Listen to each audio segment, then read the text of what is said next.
we go. Good morning, and welcome to Newport Beach. So many new faces, so it's a pleasure to see all of you for our Assembly District 72 that does extend from Seal Beach, Huntington Beach, Newport Beach, Laguna Beach, where I think many of you are from, and then it goes inland to Laguna Woods, Laguna Hills, Aliso Viejo, and Lake Forest. So we're kind of right smack in the middle.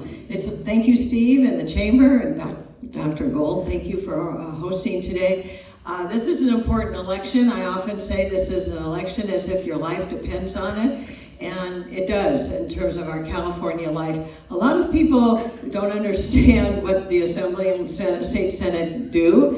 And it's been a pleasure to educate or inform people that everything that happens in your life, from your business, your family, your education, public safety, and all we deal with homelessness, everything really affects your life, and your quality of life in California starts in Sacramento. And so I am running to go to Sacramento because we have a one-party state. And just as Dr. Gold referred to functioning democracy, I believe strongly that a functioning democracy must have a two-party system. I am a Republican, and we need more balance. Because there is a supermajority situation in Sacramento, and the result of that, regardless of the party, when there's one party passing all the laws, you really don't see the debate, you don't see consensus building, you don't see negotiation. It's just one philosophy going forward, and that affects all of us in our daily lives. So the reason I'm running as a local official, I saw firsthand, I'm still a city council person in my 8th year on the Newport Beach City Council, and I thought somebody needs to run and defend local government and the powers that Sacramento is taking away from local government. So I am going to Sacramento for common sense, pragmatic policy making, working both sides of the aisle so we can have better policies and better laws coming out of Sacramento that affect all of our lives. Thank you. Thank you. Ms. Mancuso. Testing. I don't think it's on. I don't see the light. Okay, testing. Yeah. All right. Good morning. Good morning. I am running for AD 72 because I believe the majority in the district share my values and want a representative who knows how to get things done in Sacramento. I have lived in the district for 27 years. I have been a steward of this incredible place we call home through my advocacy work, which has also prepared me to be an effective assembly member on day one. Through my nonprofit, we have had 21 sponsored bills signed into law by both Republican and Democratic governors. Before I founded my nonprofit, I was a for-profit business owner. I know that small businesses are the backbone of our community. I have also worked at Fortune 500 companies managing large teams of people to build enterprise-wide systems. As for where I stand on the issues, I can tell you I have values that set me apart from my opponent. I'm pro-business, but I'm also pro-consumer. I'm pro-business, but I'm also pro-worker. I'm pro-business, but I'm also pro-environment. We know that the economic and job growth does not have to come at the expense of the environment. I'm pro-business, but I'm not beholden to special interests. My vote will not be bought for any amount of money. I'm also pro-public safety. I'll make sure those who keep us safe have all the resources they need. And I'll help law enforcement by working to get weapons of war off our streets and out of the hands of criminals. My opponent is endorsed by the NRA, who vehemently opposes any restrictions. The last thing I want you to know is that I am pro-choice. My opponent is not, and is endorsed by the most extreme anti-choice groups. Orange County voters overwhelmingly believe women have the fundamental right to reproductive health care in Sacramento. I will be a voice for women, and I will be a voice for you. Thank you. All right, on to the questions. I'm going to say at the beginning, I'm going to sit for this, not as a sign of any disrespect to either the candidates, rather it's going to be 50 minutes, so I'm going to be sitting. As a reminder, the answers to these questions are 2 minutes long. Neither candidate has seen these questions beforehand. Ms. Mancuso, you will get the opportunity to answer this question first, 2 minutes, and then Ms. Dixon. So, Ms. Mancuso, please describe your leadership style, and if you can, provide some examples from your personal life your business life, and your experience in public life. I think this is all on. Okay, so in my personal life, I spent the first 20 years of my life in information technology, where I oversaw big teams of engineers designing systems to run big corporations. And that background and those management skills is what has made me so successful in Sacramento. One day someone asked me, like, how do you know how to do this? And I said, well, I didn't realize it, but all those years in information technology prepared me, because you have stakeholders in both instances. You have coalitions that you need to build. You have a problem where you seek a solution and you need to build that solution and then execute it, get it done, get it implemented, and if it needs changes, you go back and change it after it's become law. So in information technology, we had computer code, software code. But at the Capitol, we have policy, but it's still code. So all of it just transferred from my professional career into my work at the Capitol. And I have been working at the Capitol 17 years. The last 15 years, I've had my group, Social Compassion and Legislation, and like I said at the beginning, we've sponsored 60 bills, and 21 have been signed into law, and we've got our 22nd is on the governor's desk right now. So pretty soon I get to say 22. So I think that kind of summarizes. Thank you. Thank you. Ms. Dixon, same question. Is this on? Yes. Thank you. It's a very good question, because leadership, someone leads and others follow. So setting good examples in business or in the community. I have served in a leadership capacity in a Fortune 300 company. That was my business background, managing people and accomplishing change. I think what happens when you're a business person, as many of in the audience in business, you really have become solutions driven, solutions focused. Solving problems is essentially what I've done my entire career, to help an organization grow, to help people grow, to help an organization grow, to help a community grow and change and adapt. And so I took my business leadership skills when I left my 30-year career at a Fortune 300 company, and that's when I decided to run for city council, because I had done government relations, community relations, marketing, financial communications, financial relations my entire career, communicating, leading, change. Managing change is a critical element of leadership, and how you manage change to make organizations work better. So applying my private industry leadership skills to run for city council and bring people along with me to understand what I wanted to do for this particular city and city government, bring my fiscal management capabilities. And so it's all about leadership, leading policy change to make an organization, to make people feel involved and motivated to follow the leader, if you will, to create a better organization, to solve problems and make our community stronger. So I'm very proud of taking the mantle of change when I saw that there was this assembly seat that needed to be filled in Assembly District 72 and no one was stepping up to run. Again, my leadership skills are saying, well, I'm going to run. Someone's got to run and go to Sacramento and try to affect change and solve problems. And that's what I do, is identify the need for change and solving problems, and I go do it. So thank you. Thank you. So we are going to alternate. Back, Ms. Dixon, you'll actually get the first crack at the second question. So if elected, what would be the first bill that you introduced into legislation, and how important would it be to you to garner support from members of the opposition party?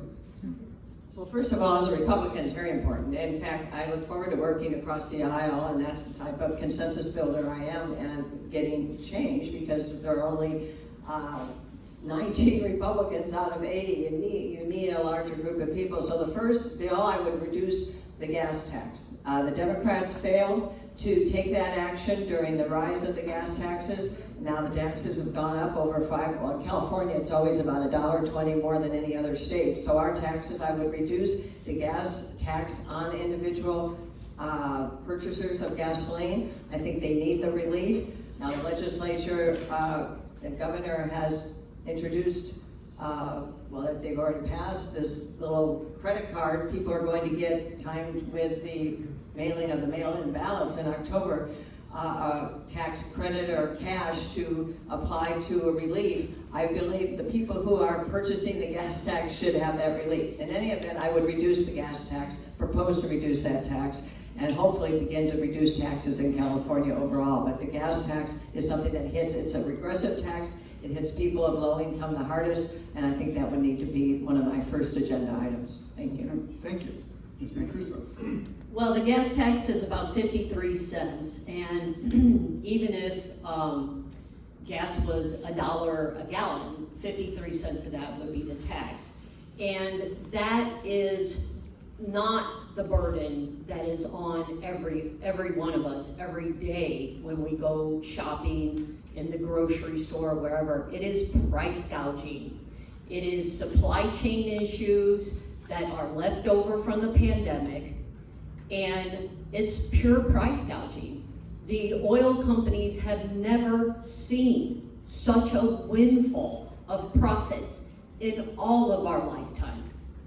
We are the only state in the United States that doesn't tax for oil extraction, okay? So every other state taxes for oil extraction. California does not. That's a huge benefit to the oil companies. The problem in Sacramento with eliminating the gas tax was they felt that the oil companies would just jack up the price of oil and none of you would feel it at the tank because it would be fictitious. You can take that 53 cents away.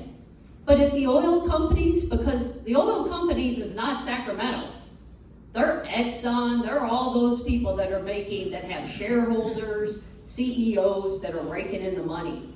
So one of the first things that I'm gonna do when I get to Sacramento, and my legislative director, Nick Sackett, is right here in the front row, he's already looked into it for me, is a price gouging bill. And that's Penal Code 396 or 397. So we're already on it. Thank you. Thank you. Okay, I'm going to ask people again, I know you're enthusiastic. You wouldn't be here this early in the morning if you didn't care about politics and government. But I would ask you to please hold your applause or reactions until afterwards. And I also did hear a phone out there somewhere. So someone, please silence your phone.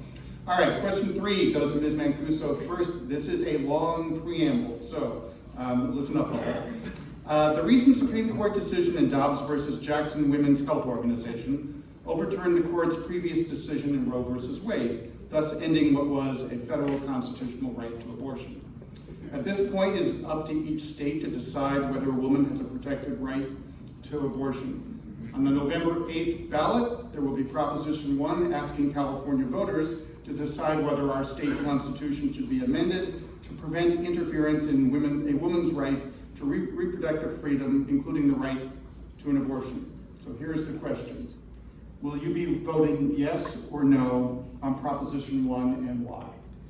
I will be voting yes on Proposition 1 because it is a woman's right, just like a man's right. If any one of these men go to the doctor, it's whatever takes place is between him and the doctor. Why should that be different from women? It's not, and we need to make sure it never is different because women's rights are human rights, and it's pure and simple. And the reason why the Democrats have the supermajority in Sacramento is because we have popular ideas. The supermajority did not fall out of the sky. Everyone was voted in. And the reason why we have a supermajority is because Californians are aligned with our values. That's why. And let me tell you, it is not rubber stamp in Sacramento. There are the mod Dems, there's progressives, there's Democrats that take money from special interests like the Republicans do. I want to ask Diane as we move on here why she has taken over $200,000, $206,000 from the real estate industry. So you have special interest that gets in the way. I have not taken any special interest money. I've raised $215,000 from all of you individuals. She raised $206,000 from one industry. So that's an indication. It is not a rubber stamp. Being in the supermajority does not mean you get your way on every bill. We've had bills vetoed by Governor Newsom. I had bills vetoed by Governor Brown, but they also signed them. And Governor Schwarzenegger signed one of my most important bills. So that's the reality of Sacramento. Thank you. So Ms. Dixon, Proposition 1. Sure, thank you. Just as you've heard my opponent speak, the Democrats are conflating the right to abortion with women's rights issues. So let me just separate the two. Proposition 1 would allow up to the moment of birth, they're promoting up to the moment of birth for a full-term, fully formed baby, infant, to be aborted. That is what's in Proposition. That is in Proposition 1. There will be plenty of time afterwards to talk to the candidates. Right now, the state of California allows permits abortion. I support that. I have no problem with current law. I do have a problem with the same policy, the business model of abortions that China and North Korea have, full late-term abortions. I have a problem with that. I don't have a problem with a woman's right to decide what's best for her body. I have been a champion my entire business career for women's rights. I've broken more glass ceilings than most people, and I walked through the shattered glass. I'm promoting women's rights in the workplace, women's rights in the community. I lead women's organizations my entire career. So I'm for women's rights. I'm for, I don't support a baby, a fully formed infant being aborted at the moment of birth. I'm sorry, I do have a problem with that. Otherwise, there's no difference in our opinion. Thank you. Okay, Ms. Dixon, you'll actually have the first crack at the next question. So the problem of homelessness has been plaguing most communities, and there don't seem to be easy solutions. What would be your approach to addressing homelessness at the state level? Well, you know, it's interesting. With a supermajority in Sacramento, you would think with $20 billion that has been allocated out of the state spending for homelessness, we still have homelessness. In Sacramento, I don't know, Judy, you go to Sacramento a lot, you've seen what I see when I go to Sacramento. There are homelessness at the foot of the state capitol, up and down the streets as you walk around Sacramento, there are homeless camped out. So you would think that the people who are representing us in Sacramento would say there needs to be something done. I don't have the magic bullet, but I'll tell you what we've done here in Newport Beach. We do have a shelter. We cooperate with the city of Costa Mesa. It's working very well. We also have contracts with CityNet to talk to people that are homeless and be well on the mental illness side of it. So we are addressing it, as you would, from all angles. It's an intractable problem. The mental health issue for chronic homelessness, and in Laguna Beach, all of you know that you've got homeless in Laguna Beach. I actually say, because we are the coastal cities, we have homeless from all over the country coming into Newport Beach to get sober in Newport Beach, and sadly those programs don't work. The sober living issues, the kicking people out of sober living homes and onto the curbs, that doesn't work. Actually, when I get to Sacramento, I look forward to working with Connie Petrie-Norris, who's, if she is so successful in her election in the other district, but she was formerly in this district, now she's running over in Irvine. She's done a lot of work, and we've worked together as a city with David Min and Connie Petrie-Norris and Katrina Foley, who's our supervisor. We've done a lot of work, and Pat Bates has done a lot of work on sober living in Sacramento too. It's a combined local state solution. We as a city went from zero spending to probably over $7 million a year we spend in some form or another on homeless, and not with any infusion of state dollars. So there's $20 billion being spent. from Sacramento. I think it needs to be spent more wisely and involving the cities in the solutions. The cities are not involved with Sacramento. We need to be involved. Thank you. Ms. Mancuso, homelessness. Homelessness is a very complicated issue. And it started with Ronald Reagan when he shut down the mental institutions. And at that time, in the first year after he shut down the mental institutions, the population of prisons doubled, okay? And so then over the years, it was, oh, don't help the homeless people, make them, pull up their bootstraps, So it was taboo to help people. And definitely the Republicans had set the stage for this, and the Democrats were in fear of being called weak, so they hid from the problem as well. And the can got kicked.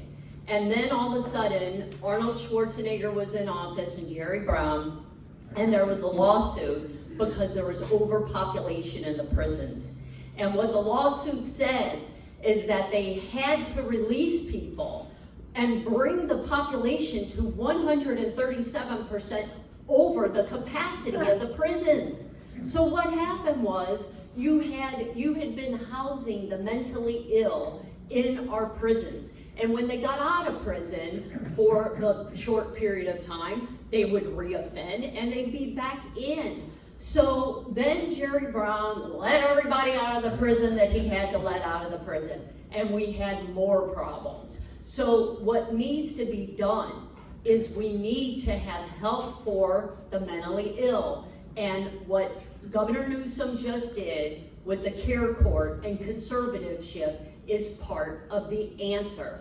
Because what we've been faced with is the most mentally ill we have not been able to take off our streets, and now we will be able to. So between the injection of cash that is getting put into this at the state and county and local level and this new care court, I think it's going to go a long way. Thank you. Thank you. Ms. Mancuso, the next question goes to you. This is another one with a long preamble.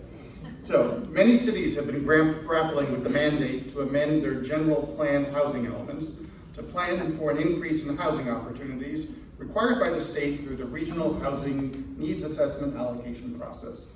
For many cities in the 72nd District, adding the number of housing units required under each city's allocation is proven difficult, especially when it comes to affordable housing requirements. So here's the question. Do you think the RHNA process is a good one? And if not, how would you propose to amend it at the state level? Well, I know that my opponent sits on SCAG and is a part of those RHNA numbers. And that was one of my questions that I had for her was, does this $206,000 from the real estate industry have something to do with those RHNA numbers that she came up with the SCAG board? So we are faced with a affordable housing crisis. And the one thing that I hear about on the campaign trail, first and foremost, is affordable housing. And the second thing is we were just talking about homelessness, and homelessness has been exacerbated from our high housing costs. So yes, it is a challenge. Laguna Beach is looking at 394 units and trying to identify spots. I believe Newport is 14,000. So, I mean, we have to rise up and meet these needs. I am all about taking existing buildings and re-engineering, refurbishing them to become properties that can do affordable housing over raising, open land. But we have to meet the need, and whatever way that is, we have to step up and do it. Thank you. Thank you. First of all, the process was the fact that, excuse me, the governor declared an emergency crisis and a housing shortage. Housing and Community Development determined the number of housing units that had to be built, which for the entire state was 3.3 million. and allocated to Orange County, Los Angeles County, Riverside County, and San Bernardino, determined by the majority of members on the SCAG board is from Los Angeles County, and they said that Orange County needs to have the majority of the 1.3 million housing units. Newport Beach's RENA number is 4,900. Huntington Beach, I think, is 19,000, or 14,000, and Irvine is 19,000. Just so you know, cities and the government do not build housing. It's the marketplace that builds housing. The reason there is an affordable housing crisis, and there indeed is the cost of housing. California's housing costs are higher by 50% than the average cost of housing in the rest of the country. There are many regulatory burdens that are imposed on housing development that causes the cost of housing when there are lawsuits under CEQA and environmental quality challenges. Who pays for those lawsuits? It's the person who buys the house. So these costs, the regulatory aspects of housing really need to be looked at. Private developers will build affordable housing if the market price of that area allows it. Market prices for homes in Laguna Beach, land costs in Laguna Beach, Huntington Beach, Newport Beach, coastal communities, very expensive land. So it's about getting the cost of housing through the regulatory process is going to make a big deal. But the RENA process, there have been some legal challenges about the methodology of allocating how they came up with the 1.3 million and dividing that amongst all the cities. That is being challenged, but the affordable housing crisis is real, and we have to look at the regulatory side to make it easier for the market to build homes that cost the market price for affordability. Thank you. Thank you. Ms. Dixon, next question goes to you first. All right. Concerns about rising crime have been cited by several voters and surveys as a top issue. As a legislator, what actions would you propose to address voters' concern about crime in California? Where to begin? Actually, the two top issues in this election really are inflation, and we talked a little bit about the rising costs, but property, public safety. And we have seen in the last 10 years in California, AB 109, which did reduce the prisons and put everyone out without the necessary societal handiwork, that are structures that needed to help the people that came out of prisons. And that was supposed to be funded to local government, and local government never received those funds. And then Props 47 and 57, which reduced the definitions or the determination of felonies to misdemeanors. So for example, we all know about the smash and grab crimes. Retailers may as well put a sign in front of their windows that say you may come in and steal up to $950. It used to be $250 that would qualify as theft and a felony. So the laws have changed. The laws are really not, in my opinion, focused on the victims. It's all about the criminals. The criminals are being let out. Sentences have been reduced. We know it's a revolving door. Parole requirements have been reduced, and these people are coming into our communities and they have not been rehabilitated. The rehabilitation of criminals has to happen before they're released into the community. We have crime that is not indigenous to California. We have in Newport Beach and Huntington Beach very real crime, and maybe also in Laguna Beach. The Central American crime gangs are coming in, and the reality of these crimes is that they don't have driver's licenses, they don't have fingerprints, they are new to the crime world in America, and they commit a crime, and so they are released immediately because they have no criminal record. They are committing crimes in Huntington Beach, taking their little panga boats right up to docks in Huntington Beach, going in and robbing homes and coming back out and doing it again. So we have a crime problem. We have to deal with penalties, prison sentences, and rehabilitation of people so that they're not put back into the world, into our communities to commit more crimes. The recidivism rate is 95%. Thank you. Ms. Mancuso, question about crime. So going back to my answer before about mental health, this has been a big burden on our local agencies. And we, through like the Be Well program and other things that are taking place in Orange County, we definitely need more of those because we have to alleviate this burden from our police force. We have to give our police force everything they need, and technology is definitely a part of that. Cameras, drones, we have to get these deadly weapons off our streets. There has to be gun control. Bethany Webb, who's with us, lost her sister, and her mother is a survivor. Bethany's with us here, in the largest mass shooting in Orange County in Seal Beach. So she understands just how much gun control we need so that these police officers are not faced with weapons of mass destruction on our streets. It should never be that case in our schools or our churches.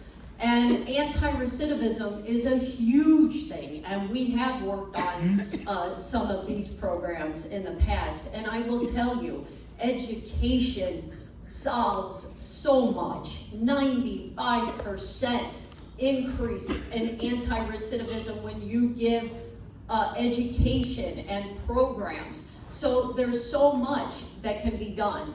Again, mental health, gun control, fully fund, anti-recidivism, and technology. Thank you. Thank you. Ms. Mancuso, you are first up on the next question. So as we know, the state of California has had a $100 billion budget surplus.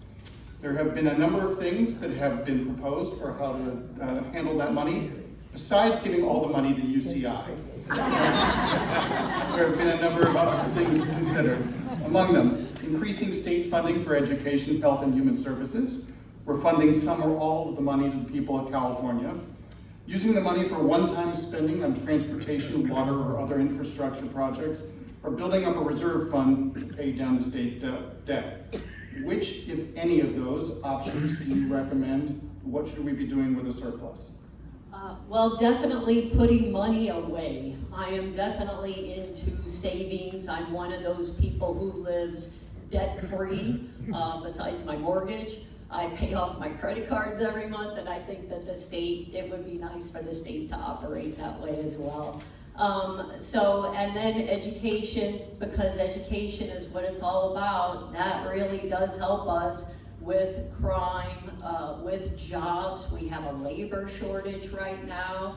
So there's a lot of places, everything that you listed sounded like great areas to put the money, but if I had to choose among all, I would say to make sure that we are fully funded and we have our reserves before we make any expenditures. Thank you. Thank you, Ms. Dixon. Yes, thank you. As long as I've been on the city council, I've been representing the city in our, before and following CalPERS issues, the unfunded liabilities of cities because of the public employee pension system. It used in Newport Beach, 8 years ago, in 2008, the unfunded liability of our employee pensions was like $50,000, now it's $323 million. The total debt for all the cities or other public agencies that are carrying this debt is almost $400 trillion. And I would have liked to have, for the state of California, and the state does not pay for it, the local governments pay for this. It's part of their debt that they pay. I would like the city to be debt-free as well. I would have liked to have seen out of the $100 billion that there could have been some relief given to CalPERS, frankly, to reduce the unfunded liabilities that is just passed on to the cities. Because when it's passed on to the cities, that's less money, that's for road repair and infrastructure and other needs. I would like to see water systems created. The people voted on ballot measures several years ago to create water reservoirs for storage instead of letting water run off into the Pacific Ocean. The money is there. I don't know why that can't be done. I do support certainly money for education as long as it goes to the children and not necessarily for the administration. It's for the educate children and to improve our schools. Also, I think the homeless, more resources for helping cities and local governments deal with the homeless and the mental aspects. Now, Governor Newsom's program on the care courts is an excellent idea. I actually support that, but it's only in a pilot program for the next 5 years with Orange County and one other county. It needs to be extended throughout the entire state. So I would say personal income tax rates could be reduced. That was supposed to be a sunsetted tax increase. California's paying more taxes than any other state other than New York. I think there could be some tax relief. Thank you. Also, thank you. Next question, actually along the lines of what you just ended with. So the California Constitution was amended in 1978, and we know Alberto was still was with us, was amended in 1978 by Proposition 13, which limited the state's ability to tax real property. Recently, there have been efforts to amend Prop 13 to allow the state to create a split tax code, which would potentially allow for commercial and residential properties to be taxed differently and presumably at a higher rate for commercial properties. Do you support amendments to Proposition 13? And if so, what changes would you make? I do not support changing Prop 13. It's been the greatest economic driver in the state of California. There have been several, keep it as is. There have been several efforts, and they failed at the ballot to change it because the consequences of having a dual split roll, the cost of business you'd find, everybody thinks business is some big business in a skyscraper and a high rise. It's your small barbershops and cafes and restaurants and small businesses that pay rent, and their landlord would be assessed a significant amount more money every time property changed hands. So it would be passed down to small business and ultimately the consumer. So it may sound good. I've never supported it. I'm proud to be supported by the Howard Towers Taxpayers Association because of my opposition to split roll. It would be devastating, absolutely devastating. In fact, many assessors have said that, just to implement something like that, every time commercial property changes hands, it would be devastating to the economy of California. So it kind of sounds good and people think, oh yes, it would lower somebody's or stick it to business. I do not believe in those kinds of strategies. I think that those are irresponsible and extreme. Business provides jobs in California.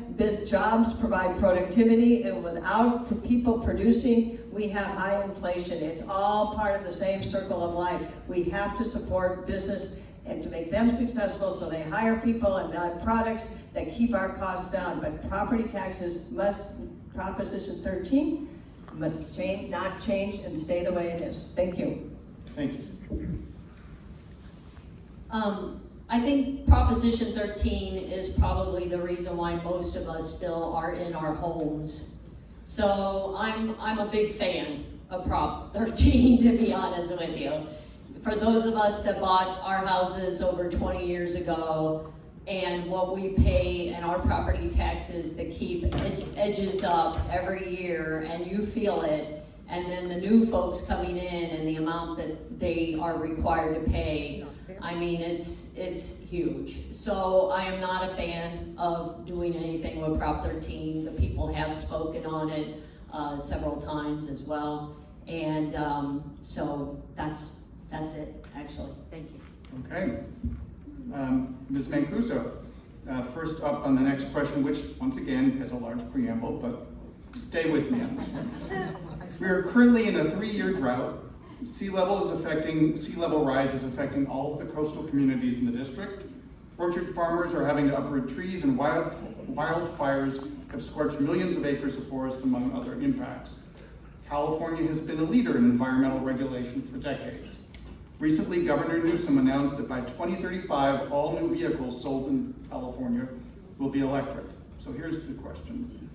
Do you believe that climate change and global warming are real? And if so, do you think the state is responding to its effects in an appropriate manner?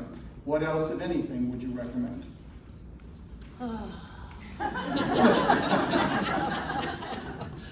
Well, this is something that I work on every day of my life. Yes, climate change is real. And back in 2006, Vice President Al Gore wrote a book called An Inconvenient Truth. And in The Inconvenient Truth, it laid out exactly what is happening, right? The only thing that The Inconvenient Truth got wrong was the time frame. It was that we were going to get there much later. Well, those models were wrong, and the acceleration of climate change is upon us, which wasn't supposed to be here for maybe another 20 years. And fossil fuels and transportation is at the top of the list, and so is big ag and our food supply. So do I think we should do something bigger and stronger? You bet. And it is the whole world that needs to step up. And I will say one thing about my opponent is that her candidate for governor, Brian Dahle, they had an event recently, and he said that there's 1,200 oil permits out there, and he would lease all of them, right? And go fossil fuel, drill baby drill. And Diane, if I'm not mistaken, was right there with them and is not much on climate change. So I'm going to be anxious to hear the difference here than her and the rest of her party. But I think what Governor Newsom has done is great, but we have to do so much more, and I will be a champion. Thank you. This is a very important topic, and given that we are in the coastal zone, and this is what this district is, it's absolutely of critical importance. I do support the reduction of greenhouse gases. I do support what we need to do to move to newer, cleaner technologies, absolutely. I don't know where my opponent here said I'm not supportive of that, but I do support, and this is where we're probably different, market-based solutions. So I meet in Sacramento with business organizations and all organizations, and the draconian mandates on not only on automobiles but on trucks. There's no technology for electric trucks to replace the diesel trucks that transport goods across the country. So it all sounds good until you understand what it takes. It's not, and in automobiles, it's not just electric automobiles, it's this entire supply chain network that feeds the automotive industry, feeds the trucking industry, the jobs, the technology, the training, the skills. And you can't, where to even plug in? We were told just 2 weeks ago, you unplug your cars and turn off your air conditioning. We do not have the electric infrastructure built in California because the energy utility companies have been directed to go into renewables like solar and wind, and that is not going to get, wind's not going to get us, the solar's not going to get us in the nighttime and feeding our energy grid. So we don't have the infrastructure in place. We need market-based solutions to incentivize the business community, to industry, to make those investments. And then we can follow along and do the improvements. I mean, it didn't, when we went from the horse and buggy to the automobile, there were not draconian standards. There weren't even gas stations on every corner. We don't have electric charging stations. It's a vast infrastructure change, transformation that will happen over time, and I support that, but allow business to work profitably, to hire people and to train people, and the new technology of people to drive this change. In 10 years, our economy will be wrecked if we don't provide these incentives. All right, Ms. Dixon, next question to you first. California is restrictive when it comes to gun ownership and gun regulation. As a California State Assemblywoman, would you support more or fewer restrictions on guns and gun owners, and why? In particular, what changes would you make, if any? Well, I think it's very simple on background checks. I don't know where you got your erroneous information. I'm not even familiar with the NRA. I don't own a gun, but I recognize the right of people to the Second Amendment. Obviously, it's an amendment constitution until that changes, so people have a right to protect themselves. I think background checks, I think we're finding with all these tragedies in schools and whatnot that there is mental illness again. Mental illness is a major problem in our society and needs to be addressed. So check some background check related to the mental health. Assault weapons, I don't know why. I wouldn't even know how to look at one. I have gone to our police academy. I went through training on use them for one night, so it wasn't extensive. And guns are not something that are important in my life, but I know and recognize people see that for safety and have defended themselves and should have the right to defend themselves in their private property. Totally support that. But as far as larger society, I think background checks, and I'd be interested in understanding, but I don't want to infringe on that right for someone to carry a weapon or protect themselves in their own home. Well, I think we need to infringe and make sure that the wrong folks aren't walking into hair salons and shooting 8, 9 individuals in Seal Beach. We don't just have Laguna Beach in the house. We have Seal Beach, we have Huntington Beach, and Laguna Hills and Laguna Woods and Aliso Viejo. You know, look, weapons of mass destruction, no, right? The second thing is that there's technology And this, oh, and where I got the NRA rating was on their website. There's another one called CPRA, and they have you as an A rating as well. But anyway, just to let you know, you can go find it yourself. I wouldn't say anything that's untrue. I found it. So anyhow, there's technology. It failed in California, but we should bring it back, and we should get it passed where it looks at your fingerprint, just like turning on our phones, right? So that the only way you can fire, if we have to protect the Second Amendment rights and let people have it, yada, yada, okay. Well then, that better be your gun, and you're the only one shooting it with your fingerprint, okay? And if something happens with that gun, and it's only you that can set it off, I think we know where to go. All right, there's a lot to be done. There's a lot to be done, and I will be a champion on as well. Thank you. Thank you. All right, we are down to the last question. And it begins a little bit unusual, and with something that's at the heart of many people. Ms. Mancuso, the question goes to you first.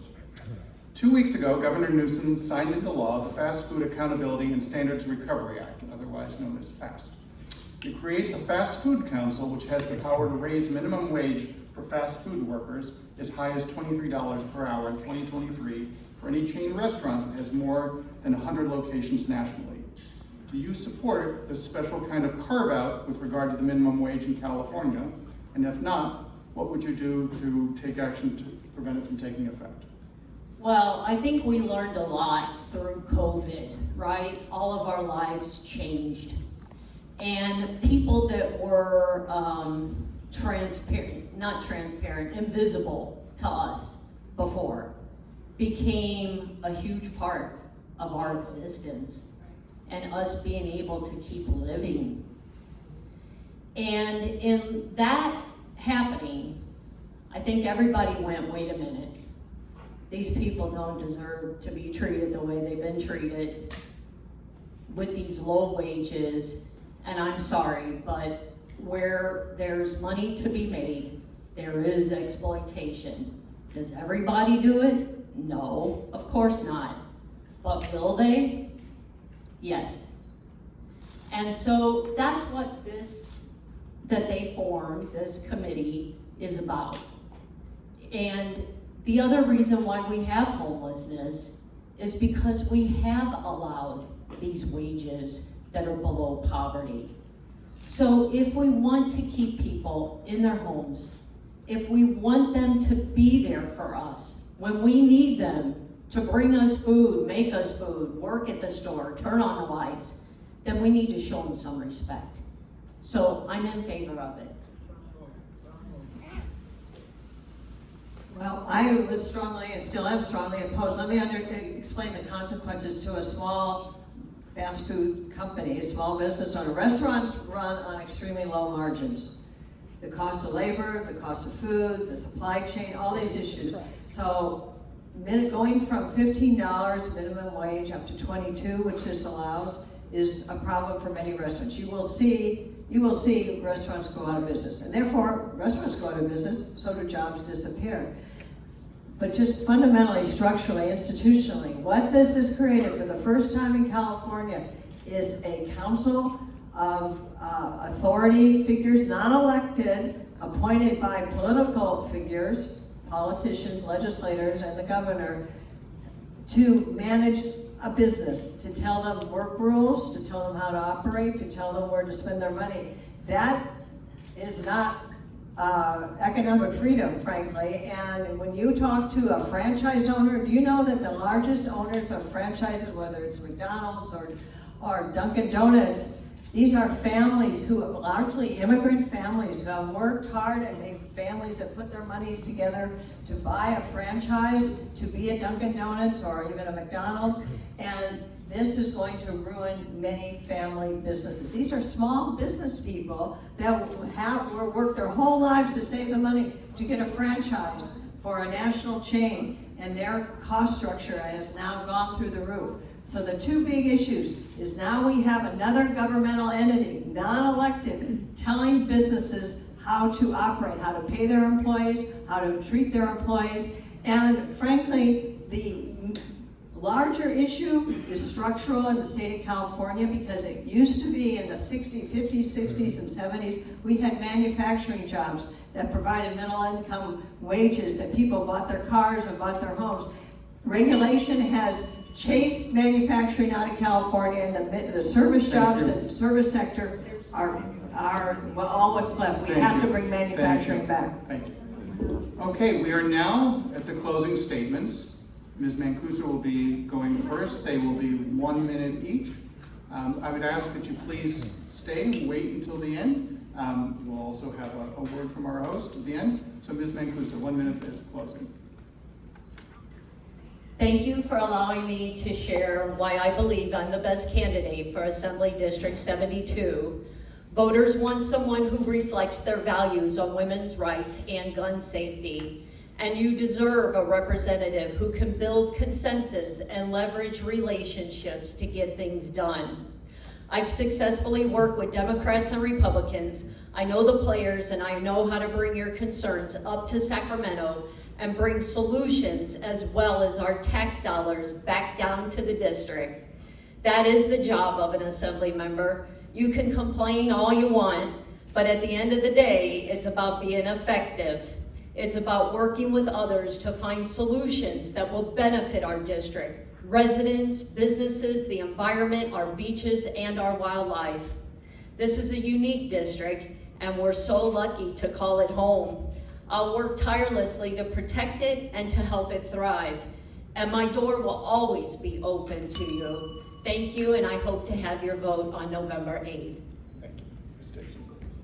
We have a long list of horribles, I call them, in California, because we are a one-party state. So the reality is the Democrats have been in control, one party's been in control, and we've got public safety issues, we've got education quality issues, we've got high cost of living, we've got poverty. 50% of all welfare cases in the country are in California. We have homeless, we have 50% of all the homeless in the country are in California. We have job problems, minimum wage problems, a loss of manufacturing jobs, a long list of horribles, I call them. I'm common sense, I'm pragmatic, I work across the aisle. I'm a Republican because we believe in creating jobs and creating successful environments for people to be successful. I do support what we need to do to keep our environment in this district, protect our waters, protect our waterways and our restricted areas, because these are our valued properties in the state of California.